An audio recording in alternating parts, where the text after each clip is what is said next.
നന്ദഗോവിന്ദ ഭജൻസ് ക്ഷേത്രത്തിൽ ക്രിസ്തീയ ഭക്തിഗാനം ആലപിച്ചതിനെതിരെ ഹിന്ദു ഐക്യവേദി നേതാവ് കെ.പി. ശശികല രംഗത്ത്. ഇരിക്കുന്ന കൊമ്പ് എത്ര ബലമുള്ളതാണെങ്കിലും സ്വയം മുറിച്ചാൽ അത് മുറിയാതിരിക്കില്ല എന്നും ചിക്കൻ മസാല നല്ലതാണ് പക്ഷെ പായസത്തിലിടരുത് എന്നുമായിരുന്നു ശശികലയുടെ വിമർശനം.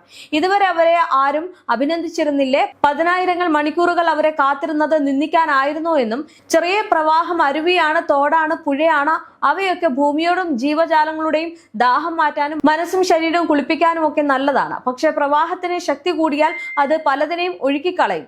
ചൂരൽ മലയിലൊക്കെ പ്രവാഹം ശക്തി കൂടിയതിന്റെ അനുഭവം എന്താണെന്ന് നമുക്കറിയാമല്ലോ. ഇരിക്കുന്ന കൊമ്പ് എത്ര ബലമുള്ളതാണെങ്കിലും സ്വയം മുറിച്ചാൽ അത് മുറിയാതിരിക്കില്ല എന്നാണ് പറഞ്ഞത്. ചിക്കൻ മസാല നല്ലതാണ് പക്ഷെ പായസത്തിൽ ഇടരുത് എന്നും ഒരു വീട്ടമ്മയുടെ ഉപദേശമാണെന്നും ശശികല കുറിച്ചു.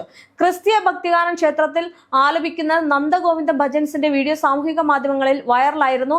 ഈയൊരു പരദേവന ഹേ എന്ന ഗാനമാണ് നന്ദഗോവിന്ദൻ ഭജൻസ് പാടിയത്.